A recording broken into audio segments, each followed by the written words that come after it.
Okay, good morning everyone. So we've got another day in isolation and another isolation adventure. So in my run today, I'm travelling out west and we're going to go to and check out another record label this time. And this time it is a punk label, probably the most punk of all the labels. And that is of course Stiff Records.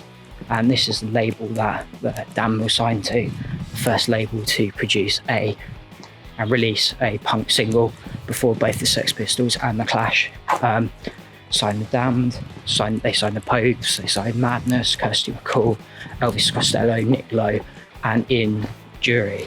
So join me on today's run and let's take some photos and learn about the history of this really cool label.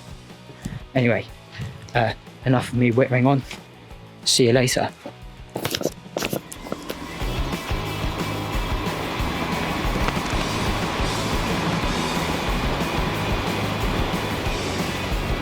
This building here is 32 Alexander Street, which is just off Westbourne Park Road in West London, and this is the old headquarters of Stiff Records. Stiff Records is a British independent record label that was founded in London by Dave Robinson and Jake Riviera. Originally, they were active between 1976 and 1986, although the label was reactivated back in 2007.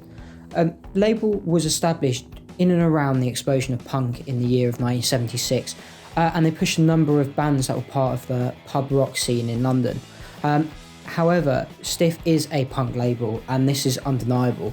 In fact, they were the first label to release one of the UK's first punk rock singles, which was New Rose by The Damned. This was way before the Sex Pistols and the Clash. Also, it's worth bearing in mind that both the Clash and the Sex Pistols were signed to major record labels. Stiff is an independent label, really sums up the DIY spirit of punk. Other musicians that were signed to the label were Nick Lowe, Elvis Costello, with Nick Lowe producing a number of Elvis Costello's early albums, Ian Dury and the Blockheads, the Pogues, Madness, Motorhead and Kirsty MacColl, and this is just to name a few. Stiff also organised infamous tours where their band members would pile into a tour bus and tour up and down the country. Most nights musicians would finish up on stage all together, performing Ian Dury's Sex, Drugs, Rock and Roll. Really sort of showing how it's a bit of a family unit of a record label. Again, like all labels, it wasn't without its flaws. Bands fell out with management and so on and so forth.